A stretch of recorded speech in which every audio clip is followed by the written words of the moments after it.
The Jurassic Park novels are well renowned for how dark and gory some of their death scenes are, some of which break the internet with their violence, but the movies have always been more on the tamer side of things, to allow the audiences in mass to be able to enjoy and watch these movies. That's actually a big part of the reason why all of these movies are incredibly successful at the global box office whenever they release. Everyone gets to watch them, and no one is singled out. But that hasn't stopped the fans of the franchise calling for a darker tone and setting to these movies. Recently online, throughout the Jurassic fanbase, I've noticed there's a huge discussion going on whether or not this specific death scene from the novels should be added into the movies. With Jurassic World Rebirth now including the river raft scene from the novels, understandably fans want to see more from the novels be added as well. But in doing so, people now ask for the darkest scene of the movie. The scene where the compies are shown eating and killing a baby live. This has stirred up some controversy online today, so I've thought it's only natural to go ahead and discuss it here on the channel with this video. It's currently Thursday the 14th of August, but by the time you're watching this I should be on a very long flight to somewhere very special, which hopefully you should be able to find out relatively soon. I'm really excited, I really hope all of this goes through. But for now, time is just a waiting game. So let's get into today's video. Let's discuss whether or not I think that baby compy scene from the novel should be added into the movie, because a lot of fans think it should, a lot of fans think it shouldn't. So let's see how we can try and make it work. Be sure to leave a like if you enjoyed this video at any given moment, and why not subscribe so that you don't miss any Jurassic content here on YouTube. But most importantly, make sure you're sat down with your snacks, as it's time to get ready to discuss this scene being added into the Jurassic movies. So very basically, what's going on?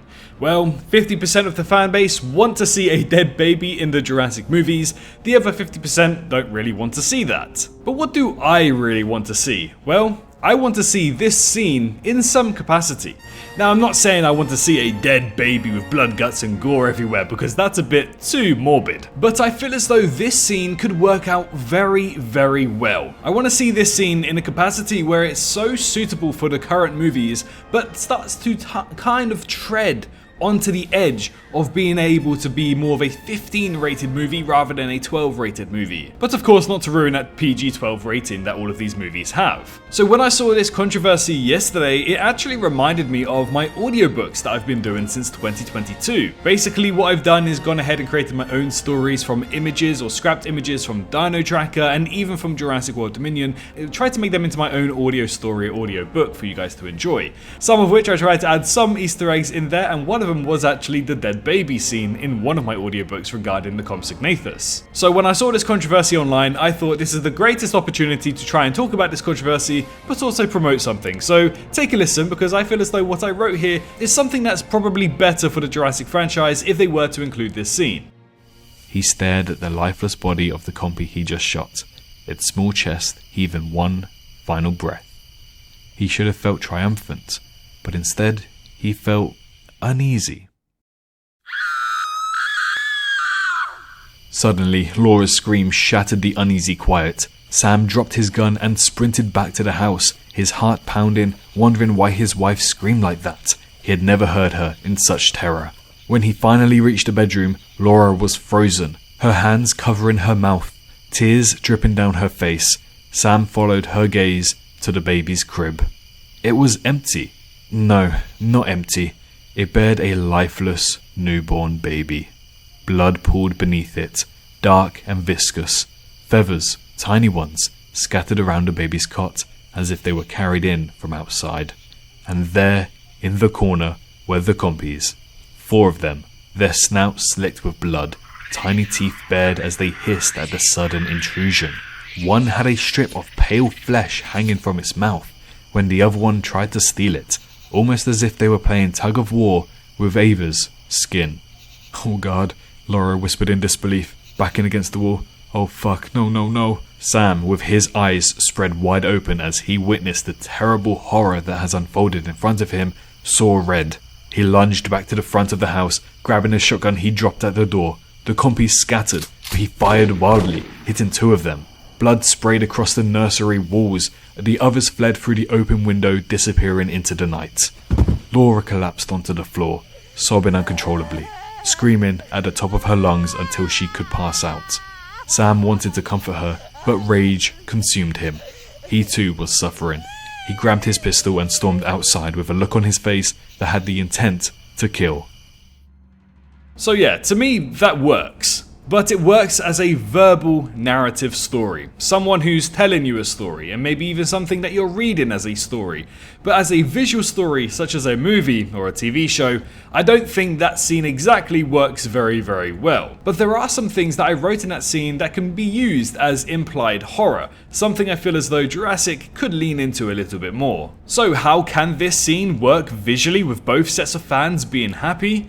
Well, the ideal situation here is to just simply don't show the gore. Allow the audience to instead imagine the scene that's just gone down. If you're a fan of Jurassic, or even, just a fan of movies, you've probably seen or heard this scene before. So to see something that's implied to be the same scene, you can kind of imagine very graphically how that's gone down. So you don't need to show all of the flesh being torn off the baby. You don't need to show all of the gore that's from the baby either. You can just leave that to the imagination of the audience. But then that must lead you to think, okay, so we have that not showing any gore, but how can you make it still feel very horrific?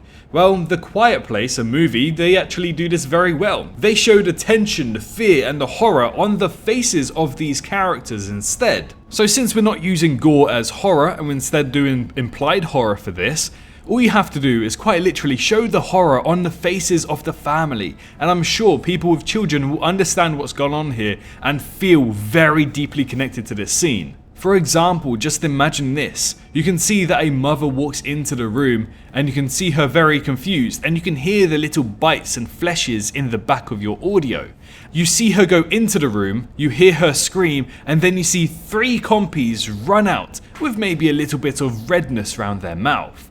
The father then runs up to the room and you just see the horror on the father's face, and you can see a tear shed from his eye. Something like that would go down very well, because you don't show the blood, guts and horror and make it so morbid where loads of people feel very uncomfortable, but at the same time you make it enough to the point where people can still feel relatively comfortable and okay with it, but the horror and gore fans who want to see something like this can feel like, okay, that was pretty cool. And honestly, if they were to go down the route of creating a scene very similar to this, I think you need to make it as an opening prologue to a movie, because that way there's no real backstory to these characters, yet you still feel emotionally attached to them enough to be able to feel very connected to what's gone on. And that way you don't have to force it into a middle of a narrative story going on for episode 1 or throughout the movie. So making it an opening prologue to a movie makes it a lot easier to understand. And it sets the tone for the audience about what movie they're about to watch as well. Don't get me wrong, I would love an 18-rated Jurassic movie, but they should not be the main movies of these timelines. Once Universal decide to buck up their ideas and get a hold of the franchise better, they should start to produce more movies or live action shows for Jurassic to test the waters for a more gory side to this world. For example, if we get a main movie every 3 years that's PG-12, then it won't hurt to have a lower budget 18-rated movie or live action series in the same universe at least once throughout those 3 years.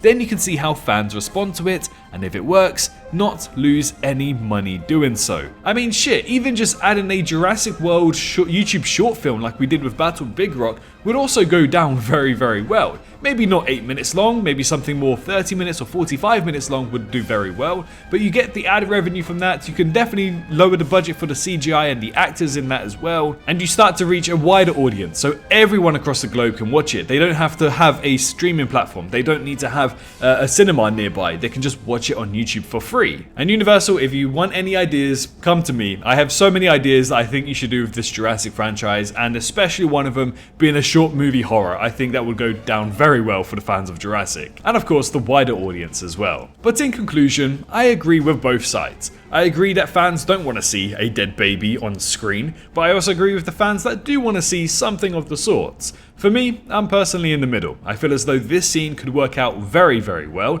and it can actually incorporate both sets of fans to enjoy the scene as well. Something a little bit on the gorier side, but not too gory where people feel uncomfortable from one side, but of course pleasing the fans who just want to see it because it's something from the novels as well. So I feel as though Universal have a very good chance here to bring this scene into live action, but they need to make it work very well, because both sets of fans can love this scene, it just depends how you portray this scene. And of course, as I said, this works very well as implied horror, of course something that I think Jurassic very much lacks in its recent movies. Thank you so much for watching today's video. If you enjoyed today's video or you have the same opinions as to what we discussed in this video, then head on down to the comments and let me know. Do you want to see this baby being torn to shreds, or do you just want to see a similar scene but not too gory in that sense? Let me know in the comments and let me know what you thought of my audiobook as well. You can find the full-length version on my YouTube channel as well as others. Be sure to like the video if you enjoyed it at any given moment, and why not subscribe for your daily dose of Jurassic content here on YouTube. But most importantly, make sure you're all staying safe out there, and I'll see you all in the next one. Bye bye. Hey, did you enjoy the video? Well, why not leave a like and subscribe for more Jurassic content? I appreciate every single one of you for reaching this point into the video and supporting me this far. If you wish to support me even further, then feel free to head on down to the description where you can find links to donate, my Patreon, and you can also press that join button to become a member here on YouTube and gain access to some awesome emojis. A massive thank you to all of the YouTube members for this month, as well as the amazing fans over on Patreon too. Your extra bit of support really goes a long way. But for now, I wish you a great rest of your day.